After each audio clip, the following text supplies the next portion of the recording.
Volume 23. Capítulo 2. Caminho para o continente divino. O continente divino. Se você fosse marcá-lo em um mapa, ele estaria no extremo norte, conectando o continente central ao continente demoníaco. Embora seja chamado de continente, sua terra é adjacente ao continente central. Você poderia até mesmo caminhar dele até o continente demoníaco durante a maré baixa. Porque essa massa de terra seria tratada como separada dos continentes central e demoníaco. Sua altura. Esse continente se encontrava no topo de um precipício íngreme vertical, cerca de 3.000 metros acima do nível do mar. Em geral, as pessoas não viajavam por ele.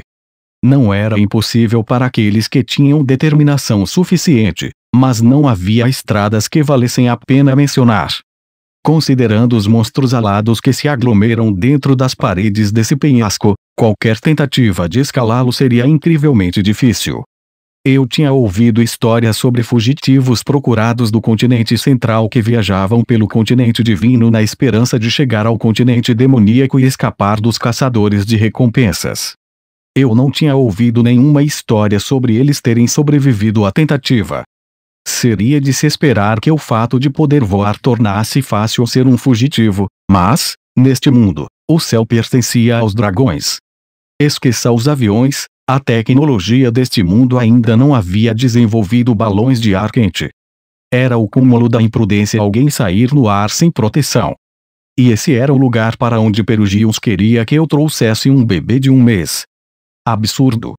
Eu agradeceria se você pudesse me informar onde eu poderia encontrar um círculo de teletransporte ligado a esse continente divino. Estávamos de volta ao escritório da minha empresa no interior. Eris estava logo atrás de mim. Roxy e Sophie estavam com Sieg em outra sala. Não parecia que estaríamos lutando contra Perugius no momento, então pedi a Zanoba que voltasse para casa. A expressão de Orsted estava mais assustadora do que nunca, mas por trás desse rosto assustador, ele parecia estar pensando em como me dizer uma dura verdade. Talvez não houvesse um círculo de teletransporte conectado ao continente divino. Perugius não ficaria satisfeito se você usasse um círculo de teletransporte. Oh, isso faz sentido. Pensando bem, Perugius chamou isso de provação. Talvez dar a Sieg um batismo na colina Aluce, no continente divino, não fosse a única parte da provação. O caminho perigoso para chegar lá pode ser importante. Se isso significasse ir daqui até o continente divino a pé, estaríamos perdendo muito tempo. Isso exclui a possibilidade de se teletransportar para algum lugar próximo ao continente divino. Não deve ser um problema se você ainda estiver fora dele. Portanto, leve o bebê até o sopé do continente divino, escale as rochas e faça com que ele seja batizado pelas pessoas que vivem no topo. Uma refeição de 3 pratos de tribulações. Esqueça a dificuldade da caminhada por si só, pois estávamos viajando com um bebê de 1 mês de idade. Ele poderia ficar doente em qualquer ponto do caminho. A 3.000 pés acima do nível do mar, o mal de altitude poderia ser uma possibilidade real. Sim, isso seria difícil. Mas acho que é isso que faz com que seja um teste. Sabe, talvez derrubar a fortaleza flutuante não tenha sido uma ideia tão ruim. Orsted, você acha que eu consigo concluir esse teste? Com um bebê de 1 mês comigo, é claro? Claro. Seu raciocínio. Siegart, não é. O físico desse bebê mostra uma forte influência do fator de Laplace.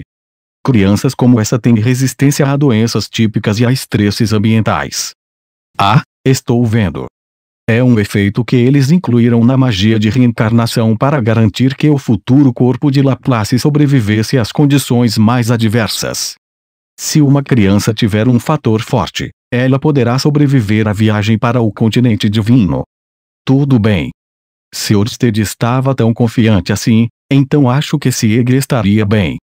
Desde que eu não me distraísse totalmente e deixasse um Hulk arrancar Sieg das minhas costas e levá-lo embora com suas garras. A Iris e a Roxy deveriam vir comigo, para compensar qualquer lapso de atenção que eu pudesse ter. Eu me sinto um pouco culpado por pedir tanto. Especialmente depois do que aconteceu com Giese. Eu entendo. Agradeço a generosidade. Ainda me lembro de como você varreu uma floresta da face do continente para proteger sua família.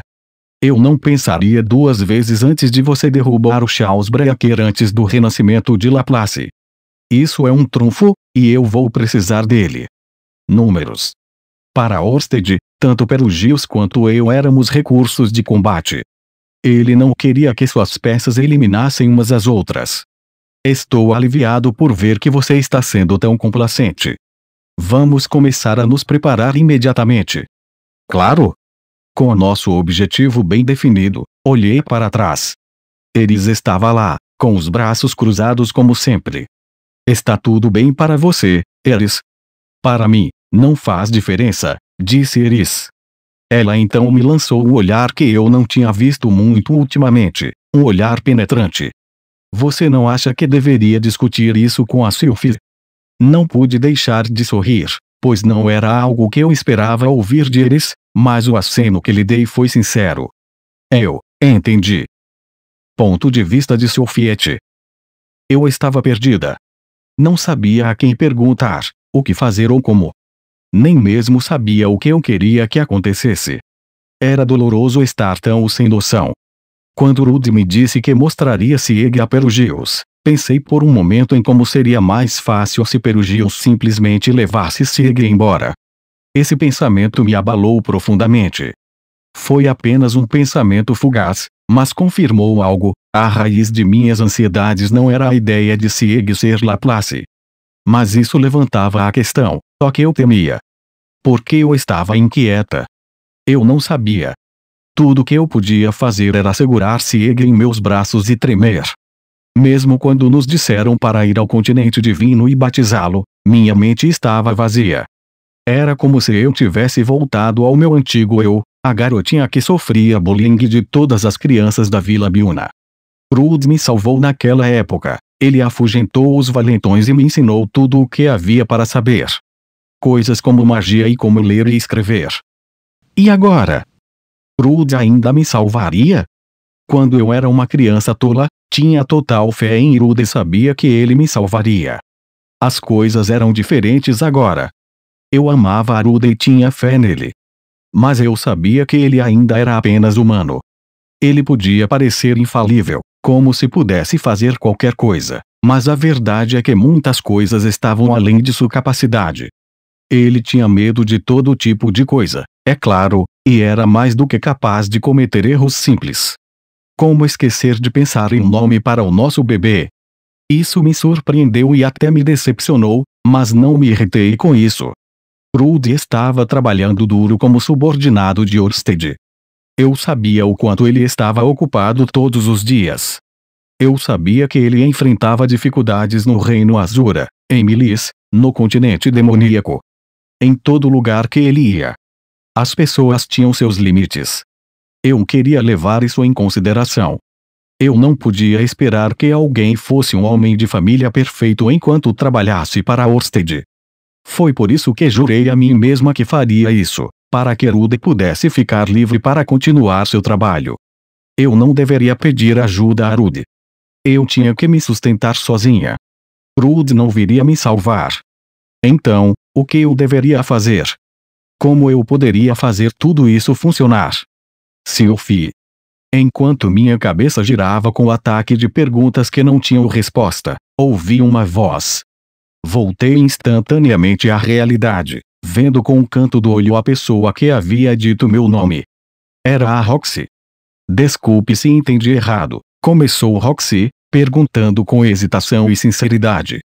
Mas, Sylphie, você acha que talvez esteja menos preocupada em saber se Sieg é Laplace e mais preocupada com o fato de o cabelo dele ser verde? Quando me dei conta, meus olhos encontraram os de Roxy. Os meus devem ter se arregalado. O que faz você dizer isso? Soube pela Lilia que você costumava sofrer bullying das outras crianças por ter cabelo verde. Ah, claro! Lilia. Eu me perguntava por que havia me esquecido dela. Muito tempo se passou desde que meu cabelo mudou de cor. Eu me reencontrei com Rudy, casei-me com ele, em algum momento, Comecei a supor que Rudy era a única pessoa por perto que ainda sabia sobre o meu antigo eu. Que bobagem, Lilia também sabia. Nunca pensei muito nisso, mas não havia como ela não saber. Porque nunca me relacionei com ela. Não, Lilia começou a conversar comigo. Eu apenas me fechei e nunca tentei perguntar a ela. Você provavelmente não se lembra, Sylphie, mas quando eu estava em Buena Village, eu a conheci uma vez. Até falei com seus pais. Sobre o quê? Sobre a cor de seu cabelo. Parecia que eles também se preocupavam com isso. Isso foi, bem, uma coisa estranha de se ouvir. Desde que me lembro, minha mãe e meu pai nunca disseram uma palavra sobre a cor do meu cabelo. Mesmo quando eu sofria bullying e corria para casa chorando e perguntava a eles por que meu cabelo era de uma cor diferente da cor de todos os outros, eles não conseguiam me dar uma resposta direta, eles apenas pareciam tristes, ocupados, ou alguma outra mistura de emoções, e então me abraçavam e diziam que estava tudo bem, mas não estava tudo bem mesmo. O que você disse a eles? Que eu poderia garantir que você não era um superde. Eu disse a eles que tudo ficaria bem se eles explicassem isso aos vizinhos e criassem você com amor. Então foi por isso que minha mãe e meu pai me abraçaram e me disseram que estava tudo bem, várias vezes. É claro que eles não eram só conversa, eu sabia que minha mãe e meu pai realmente me amavam. Eles me criaram da melhor maneira possível. Talvez eu não soubesse disso na época, mas agora eu sabia. Achei que você ficaria bem, já que Buena Village não tem uma cultura de discriminação contra demônios, mas essa atitude nem sempre chega às crianças. Roxy fez uma pausa para dar um tapinha em meu peito. De qualquer forma, se tiver alguma preocupação com o fato de Sieg ser tratado de forma diferente por causa da cor de seu cabelo, deixe isso comigo. Como pode ver ao olhar para mim, sou claramente um demônio. Tenho muita experiência em lidar com discriminação. Ouvir isso de Roxy fez com que ela parecesse mais confiável do que nunca. Rudy deve ter tido muito respeito por esse lado dela. Mesmo assim. Sim, ela estava certa. Eu não estava mais sozinha. Eu tinha a Lilia e a Roxy. Criar filhos pode não ter sido a especialidade de Eris, mas ela deu tudo de si sem desistir ou passar a tarefa para outra pessoa. Vamos todos viajar juntos para o continente divino. Estou um pouco preocupado em deixar Lilia sozinha para cuidar da casa, mas há muitas pessoas em quem ela pode confiar. Depois de fazer sua sugestão, Roxy esfregou gentilmente minhas costas. Senti-me mais leve, como se ela estivesse tirando um peso dos meus ombros. Ponto de vista de Rudeus. Quando voltei de minha conversa com Orsted, descobri que a atitude de Sophie havia mudado um pouco. Ela não estava mais falante do que antes, mas a luz havia voltado aos seus olhos. A Roxy parecia ainda mais determinada do que o normal, então fiquei imaginando se ela teria dado um empurrãozinho na Sophie. Cara, a Roxy era confiável. Também conversei um pouco com Sophie. Disse a ela que Orsted afirmou que a saúde de Sieg era forte o suficiente para suportar a viagem e que eu faria tudo o que estivesse ao meu alcance para protegê-lo. Também pedi desculpas por ter esquecido de dizer o nome dele. Sua resposta foi branda, então parecia que ela ainda não havia me perdoado. Pensei em dizer a ela que poderia descansar em casa em vez de ir junto na viagem, mas decidi não fazer isso. Seria um grande choque se eu tivesse sugerido separar mãe e filho. Faríamos essa viagem juntos. Ela não estava totalmente recuperada do parto, mas eu sabia que era melhor assim. Roxy e Sophie estavam viajando para o continente divino conosco, com certeza. Imaginei que a Eris também fosse uma certeza. Isso deixou a casa apenas com Aisha, Lilia, Zenith e as crianças. Arus e Lara ainda eram pequenos, mas já eram uma mão na roda. Descarreguei minhas ansiedades sobre isso quando voltei para casa, ao que Lilia respondeu com um encorajador: ficaremos bem. Aisha foi mais prática, dizendo: pediremos algumas mãos emprestadas ao bando de mercenários se precisarmos, então não se preocupe com isso. Parecia que elas conseguiriam fazer tudo funcionar, então, por enquanto, relaxei. Dedicamos 3 dias à preparação para a viagem. No primeiro dia, confirmamos nossa rota e programação com Orsted, aprendemos sobre as peculiaridades do continente divino, fizemos nossos pedidos de equipamentos e algumas outras coisas. Felizmente, o escritório já estava conectado a uma série de antigos círculos de teletransporte ao redor do mundo. Nosso plano para o primeiro dia era viajar para um círculo antigo do escritório, voar do círculo antigo até o pé do continente divino e depois escalar a face do penhasco. Quando isso estivesse resolvido, viajaríamos por cerca de meio-dia a um dia inteiro para chegar a Aluci. Aluci era o nome de uma cidade dos habitantes do céu, e Colina Aluci se referia a uma colina próxima. Depois de passarmos uma noite na cidade, subiríamos a colina Aluci e Sieg receberia seu batismo. Depois disso, tudo o que teríamos de fazer era montar um círculo de teletransporte em algum lugar e voltar para casa. No mínimo, levaria de 3 a 4 dias. Com alguma margem de manobra, eu diria que são cerca de 6. Como estaríamos subindo a uma altitude elevada, talvez precisássemos de equipamentos de segurança. O corpo humano não foi bem adaptado para sobreviver em áreas com pouco oxigênio. Depois que falei sobre o assunto com Orsted, ele apresentou uma solução imediatamente. Orsted me entregou alguns implementos mágicos em forma de colar. Aparentemente, eles anulariam os efeitos nocivos do ar rarefeito. Eles foram originalmente inventados por uma raça que atravessava os vales cheios de miasma do continente demoníaco, de modo que seu principal efeito era anular os danos corporais provenientes de áreas altamente tóxicas. Parece que eles também funcionariam em nossa escalada ao continente divino. Cara, Orsted podia realmente tirar qualquer coisa do bolso. Ele poderia ter sido secretamente um gato robô do século 22. Não? O rosto de Orsted era muito assustador para os produtos infantis. 2 dias antes de nossa partida, Lucy ficou deprimida. Quando perguntei o motivo, ela disse que todas as suas mães estavam indo embora e que ela já se sentia sozinha. Ela não estava recebendo muita atenção ultimamente, dado o estado emocional de Sophie. Acho que isso era natural. Eu me sentia culpado por fazer uma criança pagar o preço pelos problemas de seus pais, mas os pais também eram humanos. Às vezes, ficamos deprimidos. No restante do dia, passei o máximo de tempo possível com Lucy. Ela falou sobre como foi difícil lidar com o recém-nascido Sieg. Eu não podia dizer a ela para ser uma irmã mais velha e aguentar a situação na idade dela, e certamente não queria fazê-lo, mas expliquei que as outras crianças também passariam por momentos difíceis. Eu esperava poder contar com a ajuda de Lucy quando esses momentos chegassem.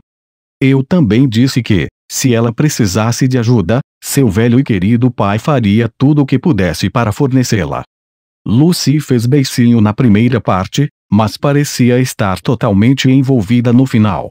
Eu gostaria de pensar que a alcancei. Naquela noite, vi Lucy cuidando de Sieg do lado do berço em que ele dormia. Considerando a frequência com que ela olhava fixamente para ele desde o início, isso me pegou de surpresa. Imaginei que ela queria que ele não estivesse aqui. Mesmo assim, ela buscava Lilia ou Aisha sempre que Sieg começava a chorar e, se Lara ou Arus ficavam irritados, ela corria para confortá-los. Ela levou minhas palavras a sério. Quando eu tinha a idade dela, quero dizer, em minha vida anterior, é claro. Naquela época, eu jamais poderia ter agido como ela agia agora. Provavelmente, eu fazia alarde sobre como era injusto que meus irmãos recebessem toda a atenção e dava dor de cabeça aos meus pais. Lucy ainda era jovem, mas me surpreendeu. Antes que eu percebesse, era o dia de nossa partida.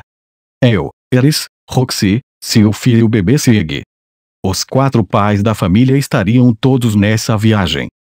Fiquei surpreso por ainda não termos viajado juntos. Bem, suponho que não tenha sido nossa primeira viagem. Todos nós fomos ver a coroação de Ariel juntos. De qualquer forma, embora eu soubesse que era um pouco insensível com Sophie e Sieg, me senti um pouco animado. Bem, agora vamos embora, eu disse. Entendido. Cuide-se, agora. Até logo.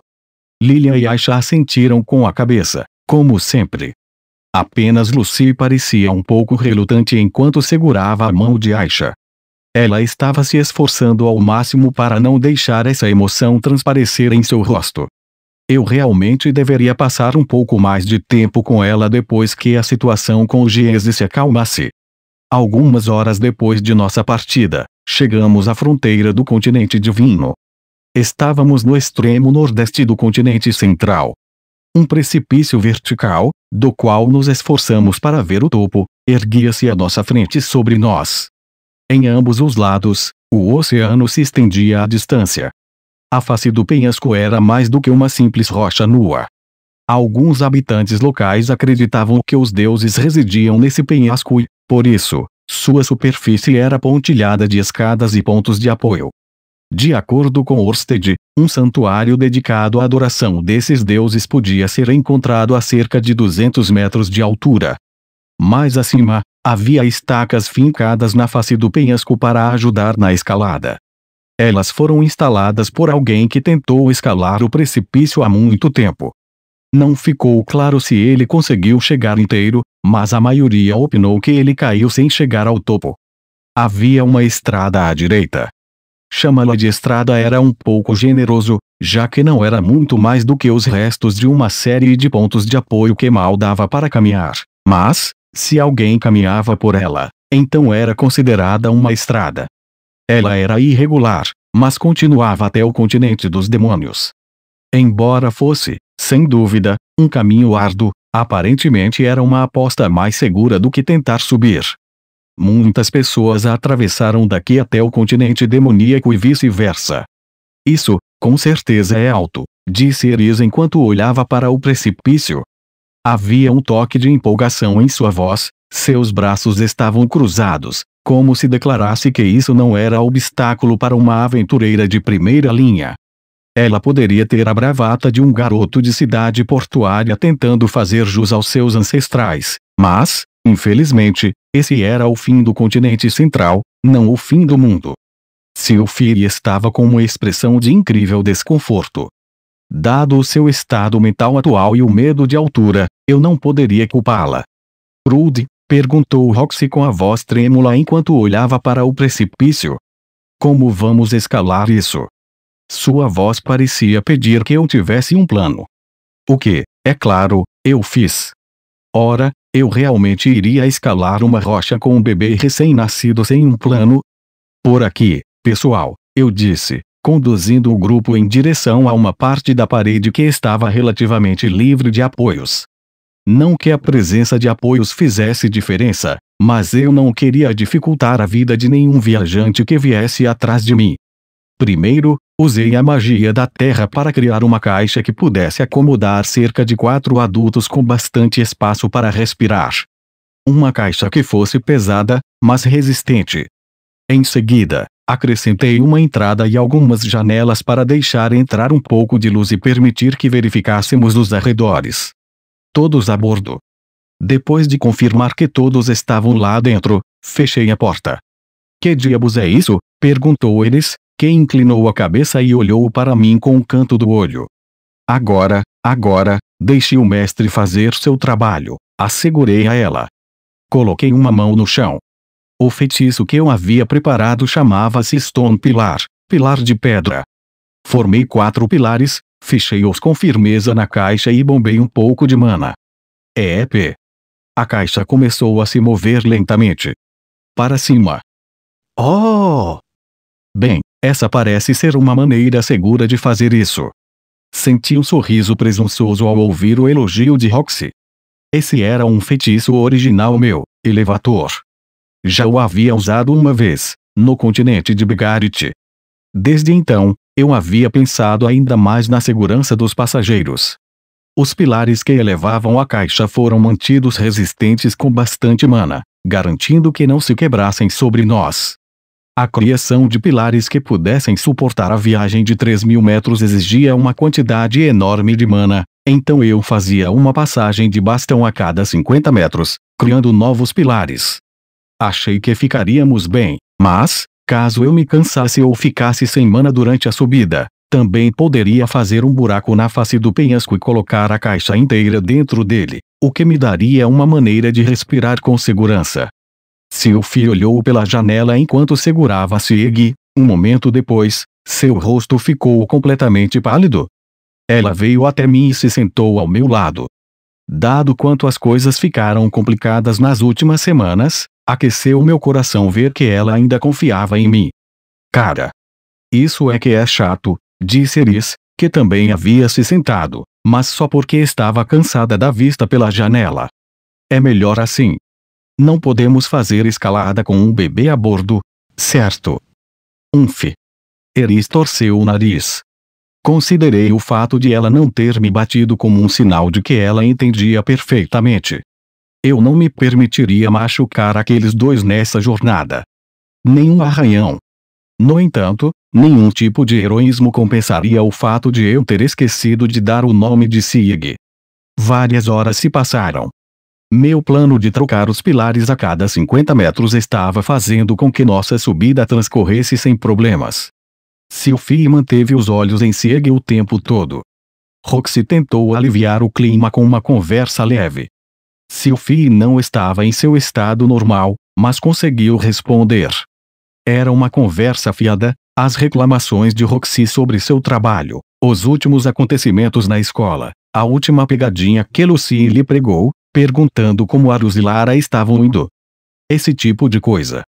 Eu teria gostado de participar, mas aqueles pilares não iam se formar sozinhos, então eu estava preso a isso. Quanto a eles, ela se posicionou perto da janela e ficou olhando para fora. A paisagem era linda. À medida que o solo se afastava, tínhamos uma visão melhor dos bandos de criaturas gigantes que voavam entre as fendas das nuvens. Eram dragões azuis. Eu nunca tinha visto dragões azuis de perto. Quando substituí os pilares pela 20ª vez e nos coloquei acima da marca de 1000 metros, monstros aviários começaram a ser vistos. Eram pássaros gigantes, provavelmente com cerca de 3 metros de comprimento e uma envergadura de asas superior a 6 metros. Eles também estavam voando ao redor da nossa caixa e gritando para nós. Seu bando nos rodeava, empoleirava-se sobre nós, bicava as paredes. Em geral, nos assediavam. É difícil dizer se eles estavam assustados com esse novo objeto ou se eram territoriais e estavam tentando destruí-lo. Nossa caixa foi construída para ser incrivelmente resistente. Ela não se quebraria com alguns golpes de monstros. No entanto, ela balançava um pouco. Cada vez que isso acontecia, a cor do rosto de Sophie se esvaía, Sieg começava a chorar e Roxy lhes assegurava que estava tudo bem e que não cairíamos. Não que Roxy soubesse o suficiente para fazer essa promessa. Eu sabia que não cairíamos. Se eu achasse que poderíamos cair, teria fixado a caixa na face do penhasco e exterminado aqueles monstros. Sem nenhuma razão para pensar que eles eram uma ameaça, continuei nossa subida. De vez em quando, os monstros conseguiam enfiar o pescoço pela janela, mas Eris os cortava rapidamente, e isso era o fim. O solo da caixa começou a ficar manchado com o sangue deles, mas não é como se tivéssemos passado toda a nossa vida no luxo, sabe? Não éramos protegidos e podíamos suportar um pouco de sangue. Ninguém reclamou. Depois de um tempo, encaixei a caixa na face do penhasco, enxaguei as paredes com um pouco de água e fiz uma pausa. Meu almoço, um pouco tardio, veio em uma caixa que Lilian e Aisha haviam preparado quando partimos. Era um sanduíche. 2 fatias de pão endurecidas com um pouco de carne e legumes presos no meio. Tinha um sabor simples, não muito diferente da minha comida habitual, mas dar uma mordida enquanto observava a vasta paisagem lá fora não era tão ruim. É bom relaxar assim de vez em quando, disse Eris. Ela estava olhando pela janela enquanto mastigava seu sanduíche de forma desleixada a ponto de deixar migalhas por toda parte. De verdade, Eris. Cuide de suas maneiras, repreendeu Sophie. Sim, eu entendi, disse Eris, que claramente não estava entendendo. Fazia muito tempo que eu não via essa luta em particular. Ei, pequeno Sieg, é o papai. Está na hora de você tomar banho, campeão. Eu estava cuidando de Sieg enquanto Sophie comia. Troquei sua fralda e depois fiz uma pequena banheira com magia da terra para dar banho nele. De perto, seu cabelo era realmente verde, e suas orelhas eram talvez um pouco mais longas do que as de um humano. Seu rosto era a média perfeita do meu e do de Sophie. Naturalmente, eu teria ficado preocupado se ele não tivesse nenhuma de minhas características. Ele ria quando eu aproximava meu rosto e brincava de esconde-esconde, e ficava olhando para o espaço quando eu me afastava. Quando eu o pegava no colo, ele olhava profundamente para o meu rosto. Quando Lucy nasceu, ela parecia incrédula a cada movimento que fazia, o que me fez temer que ela pudesse ter sido uma reencarnação. Já estava no meu quarto filho, então parei de ter esse tipo de dúvida. Independentemente de quantos filhos eu tivesse, eu sabia que amaria todos eles. Quando ofereci meu dedo indicador a Sieg, ele o agarrou com força. Ele era muito forte. Os bebês nascem bem fortes, não é? No momento em que esse pensamento passou por minha cabeça. Oxgig. Ouvi um estalo acompanhado de uma dor repentina. Meus instintos me diziam para arrancar minha mão de Sieg, mas respirei fundo e, com calma, usei minha mão esquerda para tirar a mão de Sieg do meu dedo. Quando dei uma olhada no dedo indicador de onde vinha a dor. De jeito nenhum. Ele estava quebrado. Qual é? Sério? Sieg, gritou Sophie, saltando no instante seguinte. Quando ela viu meu dedo, seus olhos se arregalaram. Rude, seu dedo. Sim. Está quebrado. Sophie não sabia o que dizer. Por fim, ela ergueu suas mãos até as minhas e as envolveu em meu dedo indicador. Uma luz fraca brilhou em suas mãos em concha e a dor desapareceu. Um feitiço de cura lançado silenciosamente. Bravo. Obrigado, Sophie. Não mencione isso. Ele é forte. Sim. Ele também me pegou. Com isso, Sophie me mostrou seu pulso. Havia uma cicatriz vívida no formato de uma mão. Esse garoto estrangulou alguma serpente enquanto não estávamos olhando. Eu tinha certeza de que ele não havia saído de nossa vista no último mês. Se ele é tão forte quando criança, então ele tem um futuro brilhante como espadachim. Ele pode até tentar matar uma hidra ou algo assim. Espere, o pai dele morreu nessa história. Eu seria outro Paul. Nunca se sabe. Sophie deu uma risadinha. Depois de ver Zanoba, sinto que isso não é uma garantia. Apesar de Zanoba ter sido um pouco selvagem quando jovem, ele cresceu com uma obsessão perfeitamente saudável por bonecas. Provavelmente era isso que Sophie estava se referindo. Ela talvez não soubesse, entretanto, que ele era um homem capaz no campo de batalha. Em força bruta, com certeza, mas também em coragem e astúcia. Eu posso ensiná-lo a usar uma espada. Eris acrescentou, depois de terminar de devorar seu sanduíche. Houve uma época em que eu duvidava que Eris pudesse ser uma professora. Eu não podia negar que Norrin e os outros alunos da Universidade de Magia estavam aprendendo muito sobre esgrima com ela.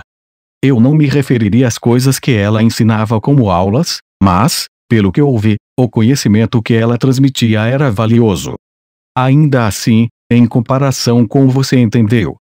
De Runger ou os grunhidos onomatopeicos de Poe, ela era muito mais prestativa. Eu diria que seu estilo de ensino era próximo ao de Ghislaine. Senso comum. Eris considerava seu dever ensinar esgrima às crianças, por isso até preparou espadas de madeira em tamanho infantil para elas. Lucy já estava brandindo uma espada sob sua tutela. Meus filhos estavam recebendo sua educação extracurricular desde cedo.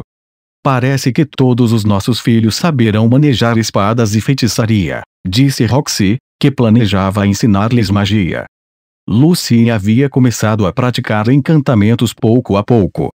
Quando se tratava de aprender magia, quanto mais cedo você começasse, melhor. As crianças daquela idade tinham mais mana do que sabiam o que fazer com ela. Não teríamos nenhum problema se eu deixasse a educação mágica para a Roxy. Toda a ninhada já seria magos e magas de alto nível quando se tornasse adulta. Mal posso esperar para ver como todos crescem, disse eu a Sophie. Ela abriu um sorriso e concordou. Foi um alívio ver um sorriso em seu rosto depois de tanto tempo. Retomamos nossa longa subida. Paramos de ver os monstros aviários a cerca de 2.000 metros. Em seu lugar, vimos monstros que pareciam cabras aladas e lagartos com pescoço de cobra. Os lagartos viviam nas fendas da face do penhasco. Eles entraram pela janela que dava para o penhasco e assustaram a todos nós.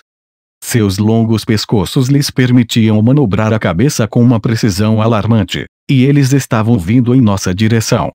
Ou teriam vindo, se não tivéssemos separado suas cabeças de seus corpos em apenas 5 segundos. Eles devem ter desenvolvido pescoços como esse para arrastar as presas para as fendas do precipício. Excluindo esses caras, nossa viagem foi tranquila. Pegamos uma das cabras para o jantar e ignoramos o resto enquanto continuávamos nossa escalada. Eu já havia trocado os pilares mais de 60 vezes. O mundo lá fora estava coberto por uma névoa espessa. Já devíamos estar nos aproximando das nuvens. Já era noite. Nossa caixa estava iluminada pelo meu espírito de luz de lamparina, mas eu estava cansado e em conflito se deveria parar para tirar um cochilo ou se deveria continuar subindo. Dada a nossa elevação, deveríamos estar perto do nosso destino. Quando esse pensamento passou pela minha cabeça, a neblina se dissipou e, com ela, a vista do lado de fora da janela. Não apenas a que estava voltada para longe do precipício, mas também a que estava voltada para ele. Parei de erguer os pilares. Lá fora, um campo gramado brilhava à luz da lua. Era o continente divino.